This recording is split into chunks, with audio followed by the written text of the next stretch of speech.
ఈ సామెత యాప్ట్ కాకపోవచ్చు కానీ యాప్ట్ అనిపిస్తుంది కూడా. తా చెడ్డకోతి వనమెల్లా చేర్చిందని వైఎస్ఆర్ కాంగ్రెస్ పార్టీ తరపున గెలిచి వైఎస్ఆర్ కాంగ్రెస్ పార్టీని విభేదిస్తూ సుదీర్ఘకాలం పాటు తెలుగుదేశం పార్టీకి అనుకూలంగా పనిచేసిన రఘురామకృష్ణరాజుకి తను చెడ్డారు. First, second, third Telugu Desam party లిస్టుల్లో ఆయన లేరు, జనసేన లిస్టుల్లో లేరు, భారతీయ జనతా పార్టీ లిస్టుల్లో లేరు. టోటల్గా ఈ లిస్టుల్లో ఎక్కడ ఆయన పేరు లేదు.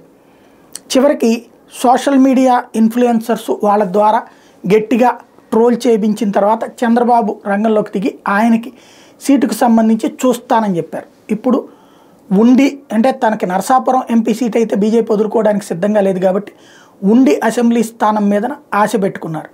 అక్కడున్న సిట్టింగ్ ఎమ్మెల్యే రామరాజు కంటతడి పెట్టినటువంటి నేపథ్యంలో రామరాజుని పిలిచి మాట్లాడి ఆయనకు అనుకూలంగా రఘురామకృష్ణరాజుకి అనుకూలంగా డ్రాప్ చేయించేందుకు మళ్ళీ ప్రయత్నాలు ప్రారంభించారు చంద్రబాబు. టోటల్గా చూస్తే తన పార్టీలో చెడ్డటువంటి రఘురామకృష్ణరాజు మిగతా పార్టీలను మాత్రం చెడగొడుతున్నారు వాళ్ళ ఫ్యూచర్ని.